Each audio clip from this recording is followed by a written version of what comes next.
Hello and welcome to Comic Island. My name is Arden and this is the Top 10 Spider-Man Villains.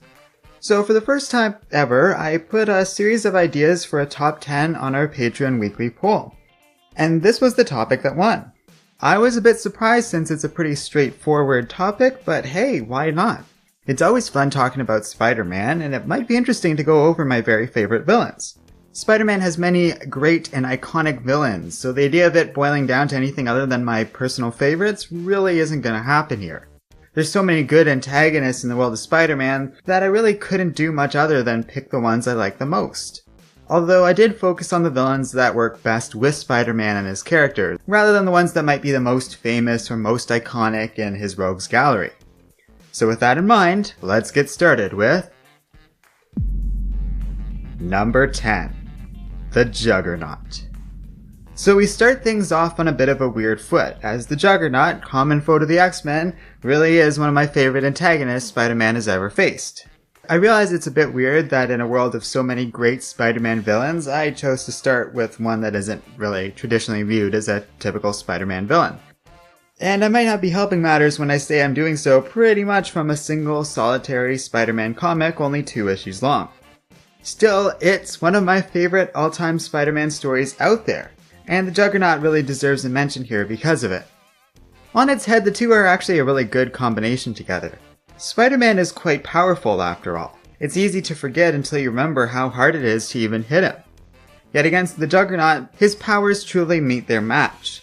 He can't overpower the guy with his super strength. He literally can't stop him, and sure, he can dodge the big villain quite easily, but if Peter gets hit, even once, he's not going to last very long in a sustained battle. And that's pretty much what the story Nothing Can Stop the Juggernaut posits. Peter throws himself at the guy again and again and again, but he just can't hold him back.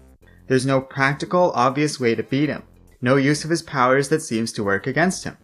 Quite literally, nothing can stop the Juggernaut. Yet Peter doesn't give up. He keeps trying until he finally is able to come up with a plan that works, luring the Juggernaut into a construction site, and temporarily trapping him in wet cement. Even that isn't a win, it just incapacitates him for a time, enough that the day is more or less saved and the story ends, for now. It's a great story that is about as quintessential an example of Spider-Man as you can get out of any 2 issues.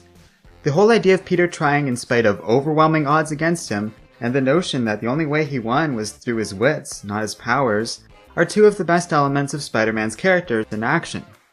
It's short, sweet, and an example of the character at his best. In later comics and in a few adaptations, we've seen these 2 match up again, and it's been pretty great, but it really comes down to that classic story where the 2 first matched up. He's one of the best that Spider-Man has ever faced. End of story. Number 9. The RHINO. Next up is a true classic. The RHINO is great in pretty much any story. As a simple villain, little more than a guy in a funny suit, he works, and works well. He's big, dumb, imposing, a lot of fun, and an easy choice among Spider-Man's rogue gallery for any given story.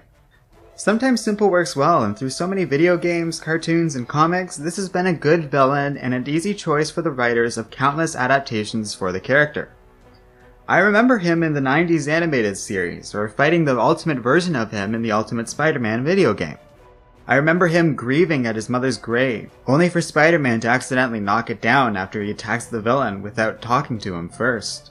In that story, the RHINO reveals he didn't want to fight, and only wanted to be left alone, to miss his mom basically. So he attacks, lashing out in a way you can't help but feel Spider-Man was deeply in the wrong to start this fight. Peter did so because of his own personal grief at the time, and made a costly mistake because of it, damaging the RHINO's mother's grave. I don't think I'll ever forget that comic. The RHINO is a good villain overall, and little moments like that make him stand out just a bit more than some of the others. He's almost always a fun villain that works well in basically any story. Well, almost always. I crush so I kill you! I destroy you! You want me to come down there so you can kill me? Yes! I'll be right there. Number 8. Carnage. You can't go wrong with old Cletus Cassidy. One of the most pure examples of a chaotic, evil-aligned villain in all of Marvel, everyone's favorite southern sociopath is my 8th favorite villain of Spider-Man overall. He's Venom, but he can create blades and is crazy! He works well as both a fun villain in team fights and other adventures, or if the story calls for it, a terrifying, deadly menace. With a kill count farther than the eye can see, devastation at his wake everywhere he goes, and few goals beyond murder and mayhem, Carnage is difficult to predict and even more difficult to stop. Plus, because his symbiote nature doesn't trigger Peter's spider sense, he's not a foe that Spider-Man can easily defeat or overpower, or even avoid an ambush from. Better still, when we consider his motivations and philosophy, Carnage is pretty much one of the most consistently successful villains in the big world of comics. His goal is to just cause as much violence and chaos as possible. So even if he kills one person, he has succeeded to a degree. There's always more he can do, sure, but it doesn't matter if he gets caught or stopped. He'll just wait for the next opportunity for more violence. There's something about that I can't shake. It's very creepy in its implications. He's so simple that the barrier to success for him is razor thin. All he needs is a victim and a little bit of time. Carnage is a solid, iconic character, easily one of the best. Some people think he's lame, and I get what they're saying. He's very over the top and certainly not original in his philosophy.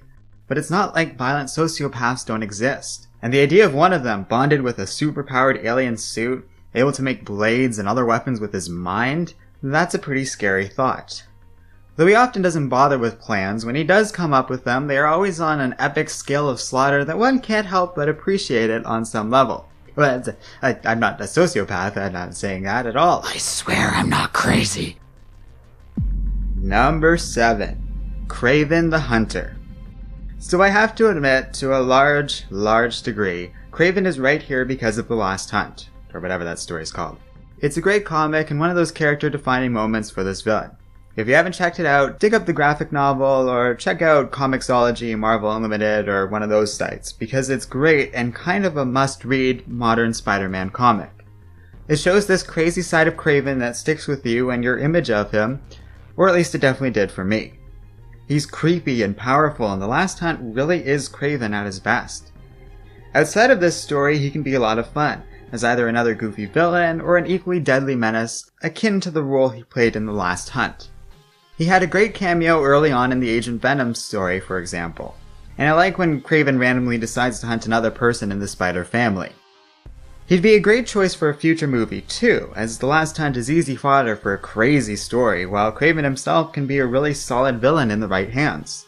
You can do a lot with him, as he can be terrifying in his hunter mode, or just a fun Silver Age type of villain with a very simple theme to him. He can even be depicted in a somewhat sympathetic light, in the sense that you can kind of get what his character is going for and why he does what he does, and the whole obsessive angle can make him compelling in his own way. A lot of different stories can be told with the character, so future movies and comics could benefit greatly from using him in a wide variety of possible applications. If the writer's creative enough to work with him, there's a lot of potential here. There's something cool about his motivations too. He's in it for the hunt, obviously, that's his whole shtick, and the hunt is Spider-Man more often than not. There's a sinister element in this that I can't help but feel is very deeply realistic, in a sense. Obviously superheroes aren't real, but if they did, there would definitely be at least one crazy rich psychopath out there who would want to start hunting them down. I mean, right? Like, I'm just saying, you know someone would at least want to do this. Number 6. SANDMAN. I think that SANDMAN might be one of the more consistently overlooked villains in Spider-Man comics. Were it not for Spider-Man 3, he'd probably be in even more obscurity with the general public and looked on with a lot of derision in the Spider-Man community. That movie, warts and all, did a lot of favors for this character. Almost everyone I talk to, whether they like that movie or not, agrees that SANDMAN was the best part of that movie. I agree too. That sequence where he gets his powers, the backstory with his wife and kid, the unnecessary need to tie him with Uncle Ben's death. Oh, never mind. Okay, well, not everything in this movie is perfect.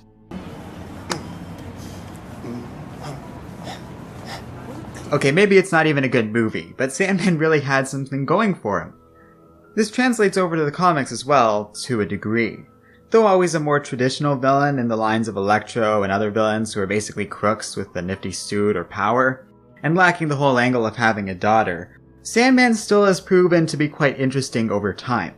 He made honest attempts at redemption in the past and continues to struggle to do the right thing. Sure, sometimes he's mind-controlled or just winds up turning on the villain's side for one reason or another, but he's also been an Avenger and a true ally of Spider-Man. I like Flint Marko because he's deadly, powerful, but also reasonable. He's a person first and a powerful villain second. It's a good combination. Potentially devastating abilities, but a sense of right and wrong to go with them. He has these moral limitations and understandable motivations, but also, he's willing to rob banks and the stuff he needs to do. He's compelling for these reasons. SANDMAN is not the only villain to be like this, by no means. In fact, there's a lot of Spider-Man villains that are quite compelling, but didn't quite make the cut to be on this top 10. Yet it is SANDMAN that's one of my favorite versions of this, of striking a strong balance between a sympathetic villain and having these really cool powers that make him a strong and deadly threat. Number 5. Black Cat. Out of every villain that is on this top 10, Black Cat is by far the most inconsistent. Unsurprisingly, I feel much about her as I do about Catwoman. When handled well, both of these characters can be great. When they aren't, they just get so annoying so fast. In the end, I chose to put Black Cat on here because when she's good, she really does add something to the world of Spider-Man, and can even carry a story on her own. Spider-Man doesn't have a lot of villains like her, and she's a refreshing change of pace from the usual Rogues Gallery member. The working relationship between these two is so morally grey, I can even understand if you might object to her being classified as a villain. To be fair, she's not just a villain, but she does belong here, as she jumps back and forth between being a good and bad guy enough that she's absolutely a part of Peter's Rogues Gallery. At her core, she's very much a criminal first, and a potential ally second. She's confident and laid back, but also kinda opens Peter up to a darker side in his personality. One that we don't get to see that often outside of the usual context of Peter going all emo on us. So the Black Cat's a good alternative to that, and a good way to get around the usual mopey, emotionally dark Peter that I think we all could do without. It's hard for me to pin her character down because, like I said, she really is inconsistent. Right now she's become this crime lord, and it's a whole thing I'm really not much of a fan of, to say the least. There are good stories with this character. I like how in the Ultimate Comics they kiss, then Felicia realizes Peter is this underage kid, and proceeds to puke all over him. Let's see the Kingpin do that. Oh, wait, no, let's not see that. I take it back. Oh god, no! Number 4. Venom. Originally created based off of a fan letter, Venom began as a strange black suit found on an alien planet called Battleworld during the first Secret Wars. From there, Venom slowly developed into the alien suit that we all know and love. Venom gets a lot of flack these days, in part due to a lackluster film appearance, but also because some view him as little more than Spider-Man, but black and gooey. Sure, I see that, to a degree. Venom very much started as almost a child scorned by Spider-Man, lashing out at his former partner, alongside Eddie Brock. Luckily, over time, this has developed. There's more to it these days. We've pretty much seen the alien grow up into a big hero in the comics, and Venom has had a lot of fun moments over the years during that transition. Seeing him team up with Spider-Man against Carnage and in other situations like that is always great, a classic Spider-Man setup that runs throughout Venom's history.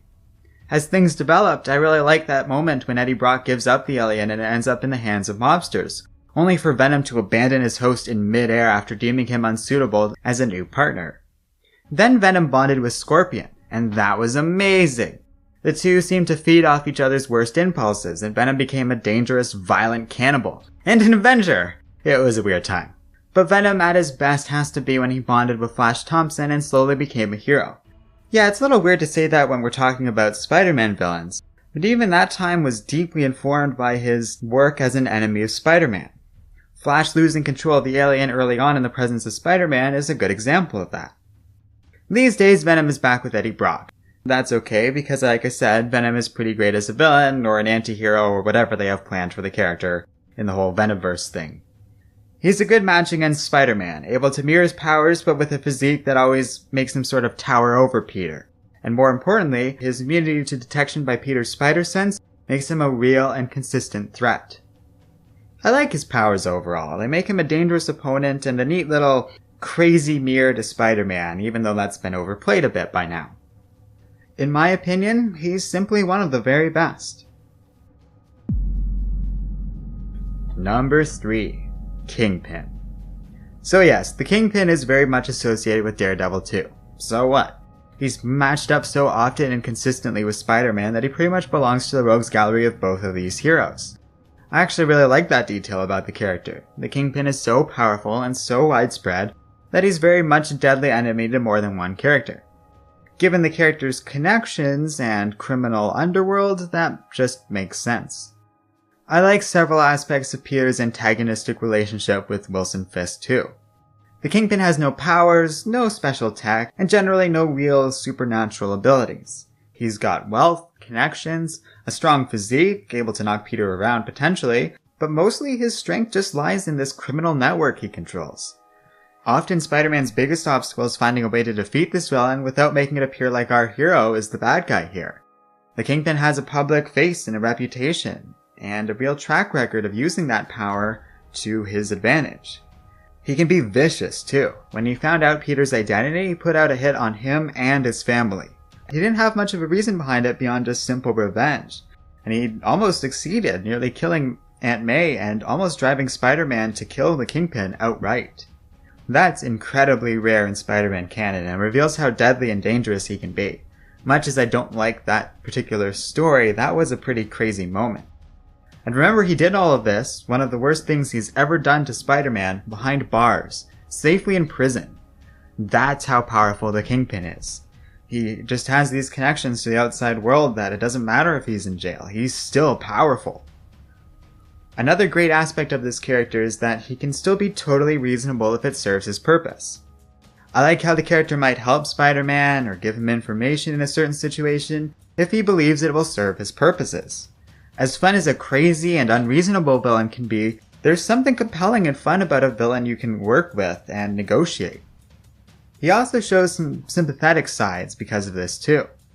In the comics and various other adaptations and continuities, we do see that the Kingpin genuinely cares about the certain members of his family and those he holds dear. That's a very interesting side to him, and he's often gone out of his way to protect them, even putting his own empire at risk. I remember the Kingpin was the central villain in one of my favorite Ultimate Spider-Man comics too. Overall, he was done very well and had this crazy, imposing appearance that just surrounded Spider-Man in a very cool way. Even better is how Spider-Man defeated him. It was early in Peter's time as a superhero and he was struggling with a villain he couldn't just defeat with force. It would probably kill the man, and he's this big public figure. No one's just going to arrest him because Spider-Man says he's a bad guy. Instead, he learned in school how Nixon recorded all his conversations out of confidence. Nixon really believed he couldn't be touched, so he didn't have any qualms about recording him saying some questionable stuff. Sure enough, Spider-Man correctly assumes Kingpin operates in the same way, and keeps incriminating evidence around too, assuming that it really can't be used against him. This is how the Kingpin can be a lot of fun as a villain, and his eventual imprisonment at the hands of Ultimate Spider-Man because of this is one of my favorite moments in the character's history. Overall, the Kingpin is a great character and a fun villain. Spider-Man just wouldn't be the same without him. Number 2. Dr. Octopus. Doc Ock. He started out as a pretty typical villain, not much different than the likes of Sandman or Electro, aside from the wedding maybe. But Otto grew to be one of the greatest villains of all time. To an extent, I understand totally if you think he should be number 1 on this top 10. I think his transition to greatness began in Spider-Man 2 and was cemented in Superior Spider-Man. Spider-Man 2 still has him as one of the best all-time comic book movie villains. He was compelling, kind of scary, and a lot of fun, fitting in with the tone of that movie perfectly while being expertly portrayed by Alfred Molina. I think that really sold the public on how cool this villain can be. But during, before, and after that time, Otto had been consistently depicted as a good villain in the comics and cartoons too. Even some of the video games do some cool stuff with him. We've gone into this well a lot in this video, because it's an awesome well and I'm not going to apologize for lionizing it, but he was great in Ultimate Spider-Man. Starting out as a villain kind of in line with his film appearance, Otto grew resentful of being beaten by Spider-Man over and over again. In one story, he captured the hero and tied him up on a plane, threatening to torture the young man and even forcibly ripping a tooth out of the kid. It was brutal and a terrifying moment of Peter being in a very urgent sort of danger. But over time, he developed, and when Norman Osborn put together an insane revenge quest that would ultimately lead to the death of this version of Spider-Man, Otto rejected it, wanting to move on and stop his pointless feud with Spider-Man. Hell, he outright said he and Norman should be proud of the role they had in creating the hero, not obsessed with defeating him. Naturally, Norman killed him on the spot. It was messed up, and the moment really sticks with me as a great example of the depth Otto as a character can achieve. This is all good and would have been more than enough for the character to secure a spot somewhere on this top 10. But the reason that Otto rose to the very top in my eyes was very much because of Superior Spider-Man. Here, taking over Peter's mind, not only thoroughly defeating him, but also quite literally becoming him, defined Otto in a way and on a level that has never been achieved before with pretty much any comic book villain ever. He learned why Spider-Man does what he does, and not only accepted this, but began to internalize it. Otto's ego persevered though, and he insisted he could do a better job than Peter ever could, hence why he became the Superior Spider-Man. He even, called himself that. So he earned a doctorate for the character, which stuck around by the way, and I thought that was a cool detail, while also expanding the abilities, resources, and tech of Spider-Man. He actually did do a pretty good job at becoming a superhero, at least at first. New York was flung into chaos while Otto's love interest nearly died while he was there trying to save her. And Otto, who had grown and changed and learned love in his time as Spider-Man, finally became a person strong enough to admit that Peter was better than him, as a person and a superhero.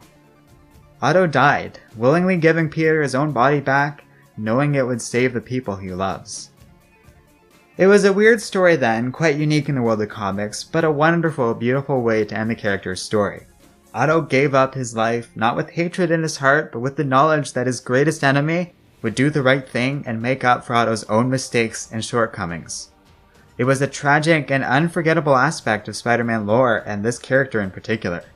Then they brought him back a year or two later, undermining everything. Because of course they did. Comics be comics, yo. It brings us to the greatest villain of all time quite nicely. After all, this was the villain that took Otto's tech and used it against him.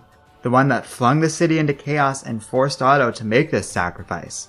And the man who, time after time, has always been Spider-Man's greatest enemy ever. Number 1. The Green Goblin. Yeah, it's not the most original choice in the world, but it is pretty much as correct a choice as one can make. You could make a solid case for Otto, sure, but it is Norman that is really Spider-Man's arch nemesis. It is Norman that has killed or is directly responsible for the deaths of Gwen Stacy, Peter and MJ's unborn child, Ben Reilly, countless members of Norman's own company, dozens of allies, both former and at the time current, teams of S.H.I.E.L.D. agents, most of all Hammer agents, the Sentry and his wife, and thousands of innocent civilians, including 2,000 people in a stadium all at once as part of a false flag operation. He personally strangled a version of the Hobgoblin and orchestrated the deaths of a metric ton of Asgardians, nearly wiping out the entire city of Asgard in the process, and putting the entire country of the United States in the path of a violent and dangerous superpowered war. It's Norman that engineered the entire Clone Saga, the Dark Reign, and several other massacres that would make even Francisco Franco blush. Yeah, I didn't go for an obvious historical reference, look it up. He's dangerous, deadly, and all too eager to mess around with Peter's life. No one villain elicits the same reaction out of Peter, and for good reason. No other villain across so many continuities and adaptations has so consistently been a problem in the life of Peter Parker, and a very serious threat as well. Norman is often compared to the Joker. I think that's a bit of a misnomer. Certain aspects of it is true, especially when Norman is in full Goblin mode. But his ability to still function in the corporate world means that Norman has resources and abilities quite different from the Joker. He can focus a lot more and play the long game. Unlike the Joker, Norman can hide in plain sight, often enjoying a public life where he's adored by a lot of people. At times he's taken advantage of that strong approval in the public's eye, and his plans and motivations are often a lot more complex and power-hungry when compared to the Joker. I think the better metaphor for this character would be if Lex Luthor and the Joker were forced together in one body, with the Lex persona scheming and planning of ways to defeat Spider-Man, while the whole more violent, unhinged Goblin persona pushes him into all sorts of unpredictable and violent directions. The combination of two personas, of sorts, at odds with each other, in a sense, is a bit of a pop psychology idea, but more often than not allows for all sorts of different takes on this character, many of which are so well done, and can make for a pretty scary villain if handled well, or even just a fun villain. We'll meet again, Spider-Man! Still is one of the best moments in that whole trilogy of Sam Raimi films. Writers have certainly overused the character at times and made him responsible for schemes so insane it actually damages Norman's reputation and sense of menace. But overall, he's still the best villain Spider-Man has ever fought. He's crazy, deadly, and easily one of the worst things to ever happen to Peter Parker. Like Gwen Stacy's story alone pretty much gives him ample reputation as this sort of villain. But over time they've done some rock solid stuff with Norman Osborn, with only a few exceptions to the contrary. Other versions of the Green Goblin have been pretty good too, with some exceptions. But there really is no substitute or true comparison to Norman Osborn. He is truly unique, and in my opinion deserves this accolade commonly given to him as the best Spider-Man villain of all time. So that's the list. I am a little surprised with myself about the villains that didn't quite make it onto the top 10, but it is what it is. These are my favorites. We'll probably do a part 2 of this one day, because there's so many more to talk about, but I'll leave a little shout out for the Lizard, who I felt had a lot of the qualities of the villains on this top 10, but I just didn't quite have the space for him here. There isn't a villain on this top 10 who I felt he deserved to replace. Make of that what you will. But that was the case for a lot of other cool villains too, like the Vulture, Electro, and the Hobgoblin. Like I said, Spider-Man has a lot of really cool villains. And these things are subjective anyways, so let me know what your favorite Spider-Man villains are in the comments section below. Thanks for watching, and special thanks to everyone who voted for this on our Patreon page. This was a fun choice by our viewers and an equally fun video to make. Finally, don't forget to like, subscribe, and keep reading comics.